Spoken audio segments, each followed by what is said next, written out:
శ్రీపాద శ్రీవల్లభ లీలా వైభవము 4వ అధ్యాయం. శ్రీపాద శ్రీవల్లభ స్వామినే నమః. ఆహా, ఏమి వింత! మనం కలియుగ వాసులమైనందులకు దుఃఖపడే పనేమీ లేదు. అందులో 20వ శతాబ్దంలో పుట్టినందుకు ధన్యులమనే భావించాలి. ఎందుకనగా ఎక్కడికి పోవాలన్నా వేగవంతమైన ప్రయాణ సాధనములున్నవి. పోయిన చోటనెల్లా ఆహారపు అంగుళ్ళున్నవి. ఆకలి బాధ లేదు. ఎన్ని క్షేత్రాలైనా దర్శించుకుని రావచ్చు. రాగలుగుచున్నాము. కానీ శ్రీపాద స్వామి వారి కాలంలో అనగా 14వ శతాబ్దంలో ఏ తీర్థయాత్రలైనా కాలినడకనే పోవాలి. ఆనాటి యాత్రికులకు ఏ గ్రామంలోనైనా ధార్మిక పురుషులు ఆదుకొని అతిథి సత్కారం చేసి భిక్ష పెడితే సరే, లేకుంటే పస్తులుండాల్సిన పరిస్థితే ఉండేది. అటువంటి రోజులలో గోకర్ణం నుంచి శ్రీశైలం నుండి కురవపురం కాలినడకన వచ్చినారంటే వారెంతటి పుణ్యాత్ములో! వారి కథను మనం చెప్పుకొని విని పుణ్యం సంపాదించుకొంచున్నాము. ముందు రోజు శ్రీ బాబా గారు తెలిపిన శ్రీపాదుల వారి అద్భుత లీలలను మనసులో తలుచుకుంటూ శ్రీ బాబా వారికి నమస్కరించాను. శ్రీ బాబా వారు నా వంక సాలోచనంగా చూచారు. నేనప్పుడు బాబాగారు తమరా ఘట్టాన్ని వర్ణిస్తుంటే ఒక విధమైన దివ్యానుభూతి మాకు కూడా ప్రసాదించినట్లు అనిపించింది. ఆ ఘట్టంలోని గోవింద భట్టు అను భక్తుడెవరు? ఆ సత్పురుషుని ఉదంతము కూడా దయతో వినిపించకోరుచున్నాను అని ప్రార్థించగా శ్రీ బాబాగారు చిరునవ్వుతో ఇట్లనిరి. సరే అమ్మా, మీకు కుతూహలం ఉంటే అందరూ కూర్చుంటే చెప్తాను. సత్కథా కాలక్షేపం అవుతుంది. మహాభక్తులైన వారిని స్మరించుకొనుటయే సత్సంగం యొక్క ఆంతర్యం.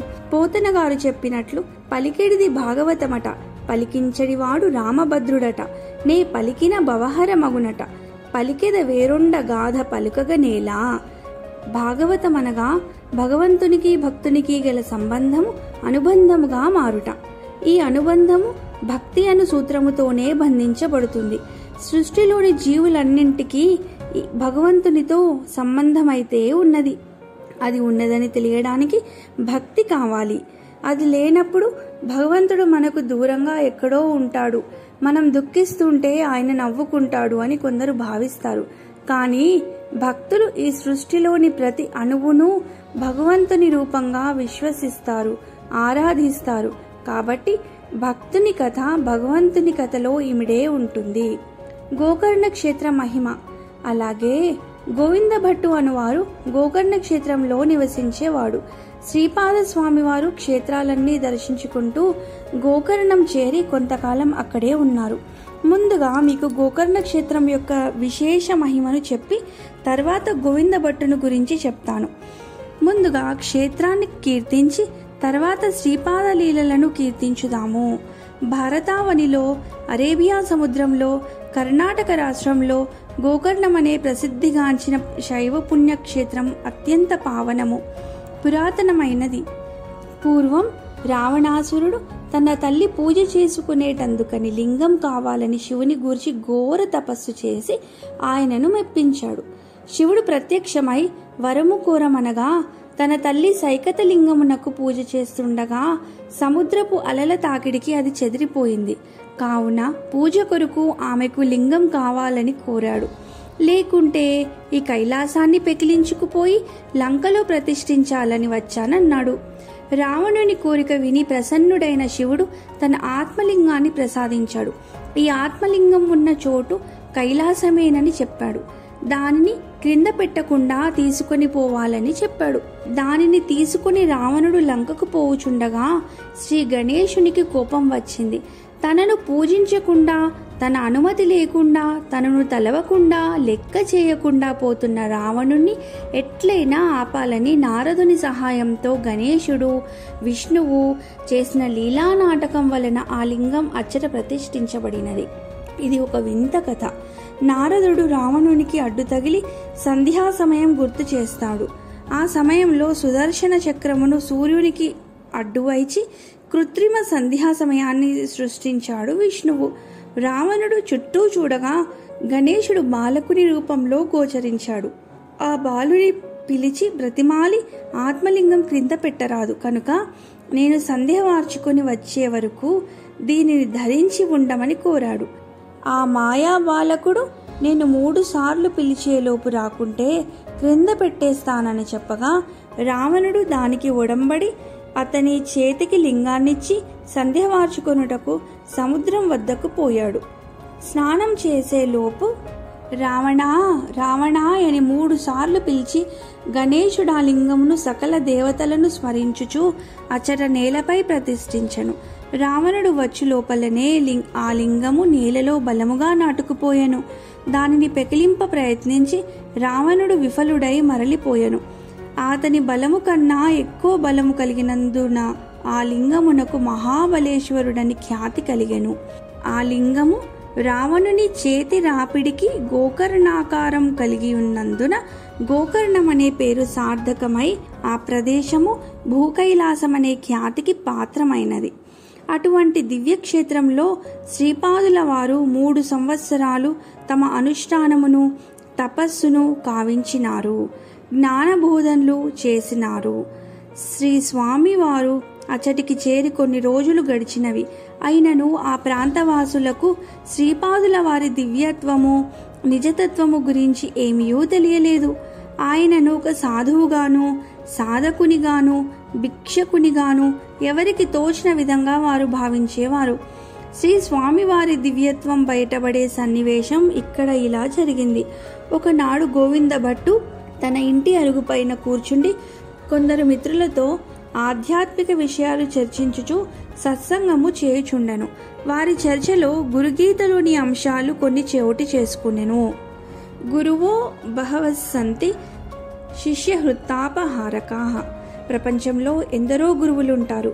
వారిలో కొందరు శిష్యులకు వారి విత్తమును హరిస్తారు. వారి వద్ద నుండి ధనము పూర్తిగా ఖర్చయిపోయిన పిమ్మట వారిని పలకరించేవారు ఉండరు. ఆ స్థితిలో బంధువులు అసలే దూరమవుతారు. గురువులు కూడా వదిలేస్తే వారి పరిస్థితి మరీ దారుణమై గురువుల పట్ల విముఖత కలిగి వ్యతిరేక ప్రచారం చేస్తారు. కానీ సద్గురువు అట్లు కాక శిష్యుల హృదయ తాపమును హరించువాడుగా ఉండవలే. కష్టంలో సుఖంలో కూడా బంధువుల కన్నా ఎక్కువగా సద్గురువే శిష్యుణ్ణి ఆదుకుంటాడు. అందుకని సద్గురువును పరమ గురువును అన్వేషించి వరించవలెనని శివుడు పార్వతికి చెప్తారు. ఆ విధంగా గురువును వరించిన తర్వాత జన్మంతా వదలరాదు. అటువంటి శక్తివంతులైన గురువులు ఎక్కడ లభిస్తారు? మనం వారి కొరకు ఎక్కడ అన్వేషిస్తాము? అన్వేషణ అనగానే ఇల్లు వదిలిపోవాలి, సంసారం వదిలిపోయి అన్వేషించలేము. కాబట్టి మన కర్తవ్యం ఏమిటి అని ఒకరికొకరు ప్రశ్నించుకొనుచున్నారు. అటువంటి పరమ గురువు లభ్యం కావాలని నిత్యము భగవంతుని ప్రార్థించుదాము. అదియే మన కర్తవ్యముగా తోచుచున్నది. అంతకన్నా మనము చేయగలిగినదేమున్నది అని గోవింద భట్టును వారి మిత్రులను చర్చ చేయుచుండిరి. అదే సమయంలో వారి గుమ్మం ముందర ఒక బాలయోగి నిలిచి హరహర మహాదేవ శంభో శంకర అని ఎలుగెత్తి లోపల నుండి గృహిణికి వినిపించినట్లుగా భిక్ష కోరుచు నామస్మరణ చేశను. ఆ కంఠస్వరం వింటూనే గోవిందభట్టు ఆ బాల సన్యాసి ముఖం వంక పరికించి చూచెను. ఆశ్చర్యముగా అనేకమైన ఆలోచనలు ఒక్కసారిగా కలిగెను. చిరుత ప్రాయంలో ఉండి పాలుగారు బుగ్గలు ముద్దులు మూటగట్టుచున్న వదనార విందము సుందర సుకుమారుడై ముగ్ధమోహనుడై ఉన్న ఆయతి వేషధారిని కన్నార్పక చూచుచుండెను. తలపై నల్లని కురులు చికగా ముడివేయబడి ఉన్నది. చెవులకు రుద్రాక్షలు, మెడలోన చేతులకును రుద్రాక్షమాలలు, కాషాయాంబరము ధరించి ఉన్నాడు. లలాటమందు వైష్ణవ చిహ్నమైన నామమును ధరించెను. 16 వర్ష ప్రాయములోనే ఈ విధంగా సంపూర్ణ వైరాగ్య స్థితిని ఎట్లు పొందగలిగినాడు? ఇది సామాన్యులకు సాధ్యము కాదు. ఈ యతి కారణ జన్ముడేనని అని తోచుచున్నది అని చూపులను అటునిటు పోనీక అట్లే నిలిపి ఉంచెను. కొంతసేపటికి ఆ బాల సాధువు ముఖవర్చస్సు తేజోవంతమై ప్రకాశించుచుండగా ఆయన ముఖంలో నుండి శంకరుడు ప్రత్యక్షమై క్షణంలో అదృశ్యమై విష్ణువు కనిపెట్టెను. మరుక్షణమందు అదృశ్యమయ్యను. ఆ స్థానముననే బ్రహ్మదర్శనమిచ్చెను. ఈ విధంగా త్రిమూర్తులు మారి మారి ఆ బాల సన్యాసి ముఖంలో దర్శనమిచ్చినారు. చివరకు శ్రీపాదయోగి మహారాజు వారు నిలబడి ఉన్నట్లు గుర్తించెను. ఈ విధమైన దివ్య దర్శన భాగ్యంతో ఓడలు పులకరింపగా తన్మయుడై చేష్టలుడిగి అట్లే నిలిచి కొంతసేపటికి మామూలు స్థితికి వచ్చి ఈ యతి సామాన్యుడు కాడు, సద్గురువేనన్న భావము ఆయనలో కలిగెను. అప్పుడు తటాలున సాష్టాంగపడెను. అట్లు పాదాభివందనము చేసి లేచుసరికి గొంతు దదగిమై మాట రాకుండెను. అంతలో ఆయన ఇల్లాలు సన్యాసికి భిక్ష ఇవ్వవలెనని బయటకు వచ్చుచుండగా ఆ చేతితో ఆమెను వారించి స్వామిని లోనికి దయచేయమని సంజ్ఞలు చేసెను. ఆ ఇల్లాలు అది గ్రహించుకుని అతిథి పూజకై అర్ఘపాద్యములను తెచ్చెను. గోవింద భట్టు, స్వామి, నా జన్మము, వంశము, నా గృహము మీ రాకతో పావనమైనవి అంటూ అర్ఘ్యపాదములిచ్చి లోనికి దయచేయండని ప్రార్థింప అంగీకార సూచకంగా చిరునవ్వులు చిందించి వారింటిలోనికి అడుగిడినారు. శ్రీ స్వామి వారిని ఆహ్వానించి ఉచితాసనమున కూర్చుండబెట్టి సకల ఉపచారములతో పూజించి ఆనందముప్పొంగుచుండగా ఆ స్వామికి విస్తరి వేసి సకల పదార్థములు ఆ ఇల్లాలు వడ్డింపగా గోవింద భట్టు ఆయనకు విసురుచూ భుజింపచేసెను. గోవింద భట్టు మనసులో కృష్ణుడు అర్జునకు చూపిన విశ్వరూప సందర్శనమును భావించి మాటి మాటికి పరవశుడగుచుండెను. దివ్య దర్శనానుభూతులతో వేరు ఆలోచనలు తోచకుండెను. శ్రీ స్వామి వారి భోజనానంతరం వారికి నమస్కరించి, స్వామి, తమ నెలవెక్కడ, నామధేయము తెలుసుకునవచ్చునా? నాకు అర్హత ఉన్నచో సెలివిండు. నేడు నా పూర్వీకుల పుణ్య సంచయము పండినది కావుననే తమ దర్శనము లభించినది. నేను ధన్యుడనైతే అని పాదాభివందనం ఆచరించి ప్రార్థన చేసెను. అతని మనోభావములన్నీ శ్రీ స్వామి వారికి విషదమగుచుండగా స్వామి చిరునవ్వులు చిందిస్తూ అతనితో, మాకొక్క నిలవని ఏమున్నది, తీర్థయాత్రలు చేయుచు ఈ క్షేత్రమునకు చేరుకుంటిమి. ఈశ్వరాజ్ఞ ఎట్లయినా అట్లు నడుచుకుని చుందుము. శ్రీపాద శ్రీవల్లభుడ నామధేయము ఈ దేహమునకు సంకేతము. ఎవ్వరే నామమున పిలిచినను స్వీకరించెదము అనుచు తమ విషయమును ద్వంద్వార్థములతో సూచన చేసిరి. గోవింద భట్టు తన మనోభావములకు అనుకూలమైన సమాధానములు శ్రీ స్వామి వారి నోటి వెంట వచ్చుటకు విస్మయం మందుచు, నా భావము సరి అయినదే. వీరు త్రిమూర్తి స్వరూపులైన సద్గురువులే. వీరు దత్తస్వరూపులే. లేకున్నా ఇంత చిన్న వయసులో ఇంతటి తపో మహిమ నెవ్వరు సాధించగలరు. వీరి సాంగత్యమును విడవరాదని నిర్ణయమును స్థిరపరుచుకొని వారికి వీడ్కోలు చెప్పినారు. శ్రీ స్వామివారు ఇదే క్షేత్రంలో ఉంటున్నట్లు తెలుసుకున్నాడు. కాన సాయంకాలము మందిరమునకు పోయి దైవ దర్శనంతో పాటుగా శ్రీ స్వామి వారిని కూడా దర్శనం చేసుకున్నాడు. వారితో కొంతసేపు ముచ్చటించిన తదుపరి నిత్యము తమ ఇంటికే భిక్షకు రావలసినదిగా ప్రార్థించాడు. శ్రీపాద శ్రీవల్లభులు అనుమతి సూచకంగా తల పంకించారు. తదుపరి పరమ ధార్మికుడైన గోవిందభట్టు అభ్యర్థన మేరకు శ్రీపాద స్వామి ఆయనపై పరిపూర్ణ కటాక్షాన్ని ప్రసరింపజేయు నిమిత్తం ప్రతిరోజు వారింట భిక్ష స్వీకరించడం జరిగింది. నిత్యము సాయంకాలం గోవిందభట్టు శ్రీ స్వామిని దర్శించుట, వారి సన్నిధానంలో తన మిత్రులతో కూడి సత్సంగం చేయుట జరిగేది. తదుపరి శ్రీ స్వామి వారిని సాయంకాల సత్సంగము తమ ఇంటి వద్దనే చేయ ప్రార్థించెను. కొన్ని రోజుల తర్వాత వారికి శయన వసతిని కూడా తమ గృహమందే ఏర్పాటు చేసెను. శ్రీ స్వామి యొక్క సన్నిధిని విడచి కాలము వృధా చేయుట తనకిష్టం లేకుండెను. ఎట్లెన్నో స్వామివారి సాన్నిధ్యము తమకు దక్కునట్లు యోచించి స్వామివారిని తన ఇంట శయనించుటకు అభ్యర్థించెను. గోవింద భట్టి యొక్క ప్రగాఢ భక్తి శ్రద్ధలకు మురిసిపోయి శ్రీ స్వామి అతని కోరికను మన్నించి సమ్మతించెను. నిజముగా ఒక యోగ్యుడైన ఉత్తముడైన సన్యాసికి ఒక పూట భిక్ష ఇచ్చినచో 1000 మంది బ్రాహ్మణులకు సమారాధన చేసిన ఫలము లభిస్తుందని శాస్త్రవాక్యం గలదు. అటువంటిది నిత్యము శ్రీ స్వామి వారిని పూజించి సేవించి భిక్ష ఇచ్చిన గోవింద భట్టు మనందరికీ ప్రాతస్మరణీయుడే. అతడు పుణ్యపురుషుడు, ఉత్తమ బ్రాహ్మణుడు. దాదాపు 2.5 సంవత్సరములు ఇట్లు గడిచెను. ఇట్లుండా ఒకనాడు శ్రీపాద స్వామి వారు అనుష్ఠానమునకు వెళ్లి మధ్యాహ్న భిక్షకు రాలేదు. ఆ రోజు గోవింద భట్టు ఎదురు చూచి ఈ హఠాత్ పరిణామమునకు వ్యాకులపడెను. శ్రీ స్వామివారు ఎక్కడెక్కడ సాధనలు చేయుచుందరో ఆయా ప్రదేశములన్నీ వెదికెను. శ్రీ స్వామివారి ఆచూకీ తెలియలేదు. అంతనతడు ఐశ్వర్యం కోల్పోయిన వాని వలె విచారగ్రస్తుడయ్యను. శ్రీపాద స్వామి వారా క్షేత్రంలో తాను నిర్వహించవలసిన తపోనుష్ఠానముల పరిమితి పూర్తి అయినట్లు తెలిసి ఆ క్షేత్ర నాయకుడైన మహాబలేశ్వరునకు మొక్కి ఆయన వద్ద సెలవు తీసుకుని శ్రీ మల్లికార్జున స్వామి సన్నిధికి చేరారు. శ్రీపాద స్వామి గోకర్ణం విడిచి వెళ్లిపోయిన తర్వాత గోవింద భట్టు శ్రీ స్వామి దర్శనమునకు దూరమైనందులకు ఎంతో ఆవేదన చెందెను. ప్రతినిత్యం స్వామిని ధ్యానించేవాడు. ధ్యానంలో వారి దర్శనం లభించేది. అయినా భౌతికంగా గురు దర్శనం కొరకు మనసు ఆరాటపడేది. ఆ తపన రోజు రోజుకు ఎక్కువ కాసాగింది. గ్రామంలో మహాబలేశ్వరాలయంలో నిత్య దర్శనములు నిర్వర్తించడానికి వెళ్ళినప్పుడల్లా శ్రీ స్వామి వారిని గురు దర్శనం కలిగించమని కోరుకుంటుండేవాడు. అన్ని ప్రాంతాల నుండి వచ్చిన యాత్రికులను స్వామి గురించి విచారణ చేసేవాడు.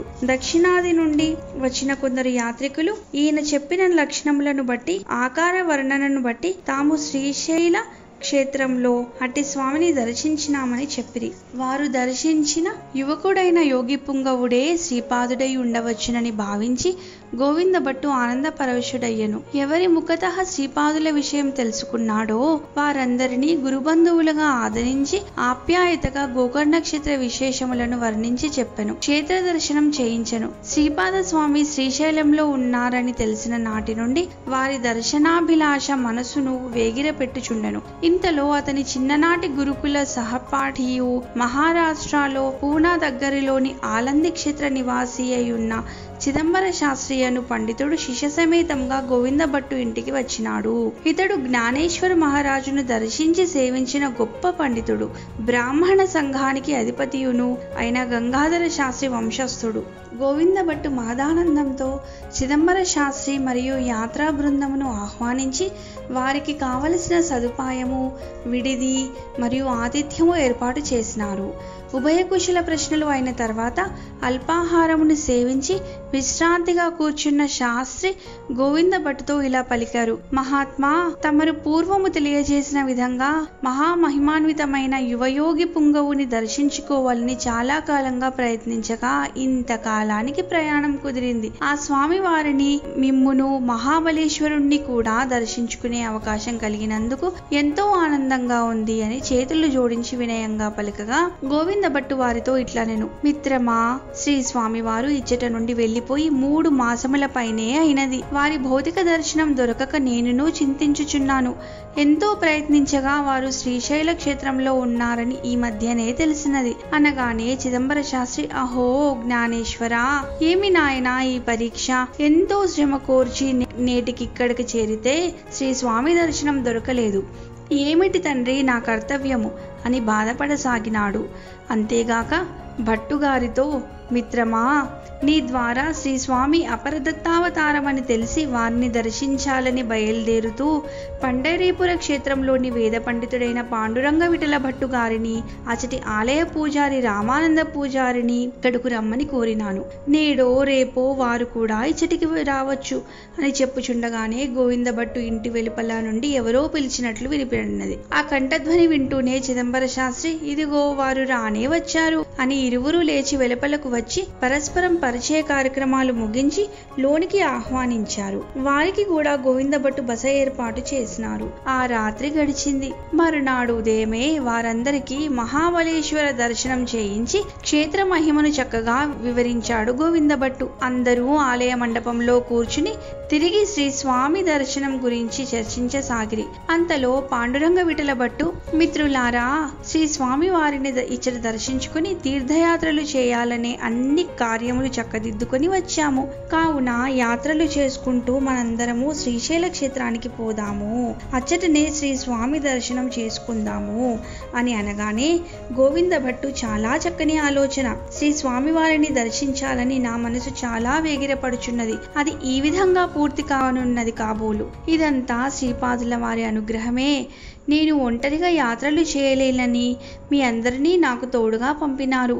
ఇంతకాలం మహాబలేశ్వరునికి చేసిన ప్రార్థన ఫలితమే ఇది అంతయును అని పొంగిపోయాను. జై మహాబలేశ్వర అని నామస్మరణ చేసి చేతులు జోడించినాడు. వెంటనే చిదంబర శాస్త్రి, మిత్రులారా, మనందరి సంకల్పము అదే. అనసూయానందనుడు దేహధారి అయి అవతరించి ఉండగా వారిని దర్శించి తీరవలసినదే. ఆ దివ్య పురుషుడి దర్శనం పొందడానికి ఎంత వ్యయ ప్రయాసలకైనా మనం వెనుకంజ వేయరాదు అనగా రామానంద పూజారి శ్రీ స్వామి వారి దర్శనం చేయాలని సంకల్పమైనది. చాలా సంతోషం. ఆ క్షేత్రం దివ్యమైనది, మహత్తరమైనది. దక్షిణ భారతదేశంలో నల్లమల అడవుల మధ్య శ్రీపర్వతం అనే పర్వతం ఉన్నది.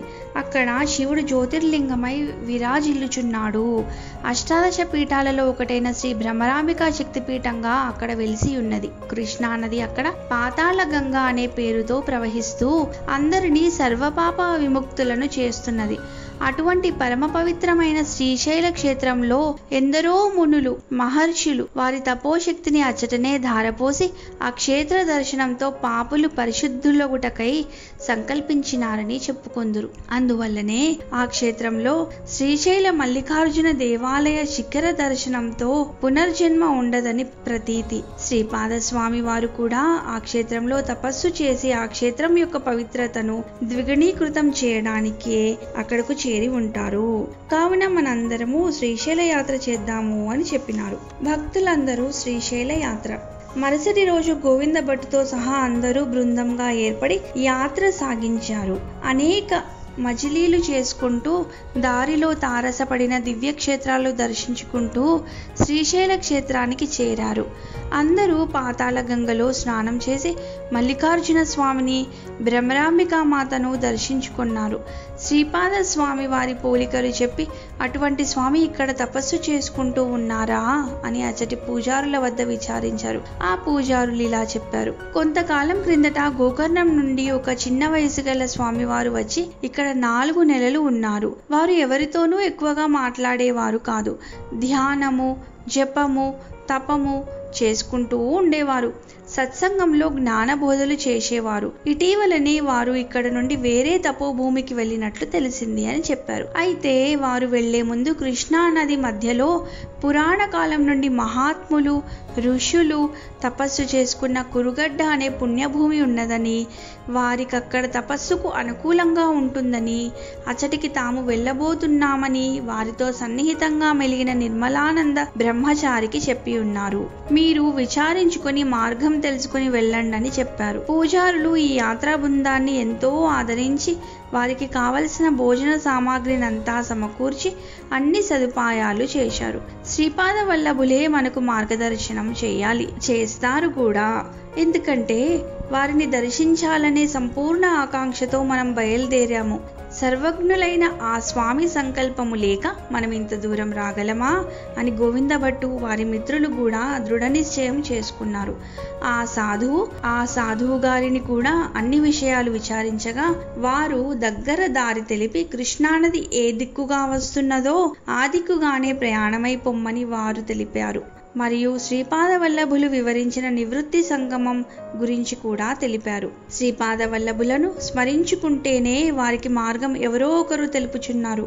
దైవ దర్శనం గాని, గురు దర్శనం గాని హృదయపూర్తిగా కోరుకునేవారు శ్రద్ధాభక్తులతో, విశ్వాసంతో, తీవ్రమైన ఆర్తితో, దృఢమైన సంకల్పంతో ప్రయత్నిస్తే వారికి ఆయా దేవతలు, గురువులు అదృశ్య రూపంలో ఉంటూ దారి చూపిస్తారు. వారికి దర్శనాన్ని అనుగ్రహిస్తారు. అప్పుడే వారికి దైవం గాని, గురువు గాని విశ్వరూపులై ఉన్నారన్న సత్యం బోధపడుతుంది. ఈ విధంగా శ్రీపాద వల్లభుల దర్శనాభిలాషులై వారందరూ శ్రీ స్వామి వారి నామస్మరణతో 3 రోజులు శ్రీశైలంలో బస చేశారు. శ్రీ స్వామి వారి మహాత్యం గురించి అక్కడి వారలతో చర్చించారు. శ్రీశైల వాసులు శ్రీ స్వామి ఇంత గొప్పవారని మాకు ఇప్పుడు తెలిసినదని చేతులు జోడించి స్వామికి నమస్కరించారు. శ్రీ స్వామితో సన్నిహితంగా మెలిగిన బ్రహ్మచారి నిర్మలానంద వద్దను, పూజారుల వద్దను వీడుకోలు చెప్పి ఆ మిత్ర బృందం అచ్చటి నుండి బయలుదేరినారు. వారు శ్రీశైలంలో వేకువజామనే బయలుదేరారు. మార్గమధ్యంలో దర్శనీయ క్షేత్రం శ్రీ ఉమామహేశ్వరం కలదని తెలుసుకొని ఆ క్షేత్రంలో ఒక రోజు మజిలీ చేశారు. ఉమామహేశ్వరుని దర్శించుకొని తమ యాత్ర చక్కగా సాగునట్లు, గురుదర్శనం అగునట్లు అనుగ్రహించవలసినదిగా ఆ దైవములను కీర్తించి ప్రార్థించారు. అచ్చటి నుండి బయలుదేరి శ్రీపాదులను స్మరించుకుంటూ నడచి అష్టాదశ శక్తి పీఠాలలో ఒకటైన అలంపురం క్షేత్రానికి చేరుకున్నారు. అచట పరమపావనమైన తుంగభద్ర నదిలో స్నానాధికములు ఆచరించారు. అందరూ వారి నిత్యానుష్ఠానములు, సంధ్యావందనాధికములు నిర్వహించుకున్నారు. అచ్చట నెలకొని ఉన్న స్వామివారి పేరు బాలబ్రహ్మేశ్వర స్వామి, అమ్మవారి పేరు జోగులాంబ. ఆ దివ్యమూర్తులు భక్తులకు కోరుకున్న వరములిస్తారని, అచట పూజారులు చెప్పగా గోవిందభట్టు మిత్రబృందమంతా గురుదర్శనం అనే కోరికతో బయలుదేరినారు కనుక అందరూ ప్రశాంత మనసుతో మా కోరికను, మా యాత్రను సఫలం చేయమని అచటి దైవమును ప్రార్థించుకున్నారు. అచటి నుండి బయలుదేరి సరాసరిన కృష్ణ, భీమా నదుల సంగమ స్థానమైన నివృత్తి సంగమానికి చేరి అచట శ్రీపాదుల వారిని స్మరించుకుని స్నానం చేసి తమ కురుగడ్డ యాత్ర ఏ ఆటంకములు లేక సాగి శ్రీపాద వల్లభుల దర్శనం కలిగేలా అనుగ్రహించమని మరీ వేడుకున్నారు. తిరిగి ప్రయాణం సాగించి మార్గశిర శుద్ధ దశమి రోజుకు కృష్ణానదీ తీర గ్రామమైన పంచదేవ పహాడ్ అనే గ్రామానికి చేరుకున్నారు. మహాత్ములు, సాధకులైన వారిని, వారి శిష్య బృందాన్ని చూచి పంచదేవ పహాడ్ గ్రామస్తులకు ఆశ్చర్యం, ఆనందం కూడా కలిగెను. వారిని చేరి అందరూ సాష్టాంగ వందనం చేశారు. వారికి కావలసిన సంభారములు సమకూర్చిరి. సమయోచిత సత్కారములు చేసిన తర్వాత గ్రామస్తులందరూ వారిని ఇట్లు ప్రశ్నించారు: అయ్యలారా, మీరు ఎంతో దూరం ప్రయాణించి వచ్చినారు. ఆ విశేషములను మాకు దయతో వివరించమని కోరిరి. అప్పుడు గోవిందభట్టు వారితో తాము గురుదర్శనాభిలాషతో బయలుదేరినది మొదలు ఇచ్చటికి చేరిన వివరమంతయు సవిస్తరంగా వివరించారు. ఏది ఏమైనా అయ్యలారా, మా సంకల్పానికి శ్రీపాదుల సంకల్పము మరియు వారి అనుగ్రహం తోడుగా ఉండబట్టే ఈ రోజుకిలా ఇచ్చటికి చేరుకోగలిగాము అని వారికి తెలిపారు. ఆ గ్రామస్తులకు శ్రీపాదుల లీలలు, మహత్తులు అప్పుడు కొంచెంగా అర్థం కాసాగాను. వీరి ద్వారా శ్రీపాదుల దివ్యత్వం వారికి అవగతమైనది. తర్వాత ఆ భక్త బృందము గ్రామస్తులను ఇట్లు కోరారు: మమ్ములను సూర్యోదయానికి పూర్వమే నది దాటించితే మేము రేపు ఉదయాన్నే శ్రీపాదుల దర్శనం చేసుకోగలము. రేపు మహాపర్వదినం, వైకుంఠ ఏకాదశి పర్వము. ఇంత దూరం రాగలిగాము కదా, వారి దర్శనమైతే గాని మా తపన తీరదు అని వారిని కోరారు. అప్పుడు ఆ గ్రామస్తులు ఇలా తెలిపారు: అయ్యలారా, మీరు నది దాటి అక్కడకు ఎందుకు పోవడం? మీరు చెప్పిన స్వామి వారే ప్రతిరోజు జాము పొద్దుండగానే నది దాటి ఈ ఒడ్డుకు వస్తారు. ఇప్పుడు మనం కూర్చున్న చోటుకు పడమరగా కృష్ణా నదిలో ఆ స్వామి స్నానం, జపం, తపం, సూర్య నమస్కారాలు అన్నీ ఏమేమో చేస్తూ ఉంటారు. మీరు ఆ స్వామిని రేపు ఉదయాన్నే యువతలి ఒడ్డునే దర్శించుకోవచ్చని చెప్పారు. గోవిందభట్టు వారి మిత్ర బృందమునకు మరీ సంతోషమైంది. ఆశ్చర్యంతో గోవిందభట్టు, ఏమి ఈ స్వామి యొక్క భక్త పరిపాలనా దక్షత! శ్రీ స్వామివారు మాకు ఇక్కడే దర్శనమిచ్చెదరా? ఆ అవ్యాజ కరుణామూర్తిని ఏమని పొగడగలము అని స్వామి వారి గురించి, వారి దయాద్ర హృదయం గురించి మిత్రులతో అభివర్ణించెను. అప్పుడు వారంతా నామ సంకీర్తన చేయుచు, భగవన్ మహిమా విశేషములు చర్చించుచు తెల్లవారుజాము వరకు కాలక్షేపం చేసిరి. ఆ స్వామిని మనసులో ధ్యానించుచునే తెల్లవారుజామున లేచి కాలకృత్యములు తీర్చుకుని కృష్ణానదిలో స్నానమాచరించిరి. సంధ్యావందనాది నిత్యానుష్ఠాన కార్యక్రమములు పూర్తి చేసుకుని అత్యంత ఆసక్తితో ఆ గ్రామస్తుని సహాయంతో శ్రీపాద నామస్మరణ చేస్తూ వేగంగా వారందరూ స్వామి దర్శనానికి వచ్చారు. వారి ఆసక్తికి అనుగుణంగా శ్రీ స్వామివారు వారికి దర్శనమిచ్చిన విధానమే ఇంతకుముందు మీకు చెప్పిన దివ్య దర్శనం అంటూ శ్రీ బాబా గారు తెలిపారు. ఎంతో కష్టపడి తీర్థాలు సేవిస్తూ వచ్చిన భక్తులు సద్గురుని దర్శనం చేత అనుగ్రహింపబడిన ఈ వృత్తాంతమంతయు విని శ్రీపాద శ్రీవల్లభులకు జయజయకారములు చేసినాము. ఇది శ్రీపాద శ్రీవల్లభ లీలా వైభవం 4వ అధ్యాయం సమాప్తం.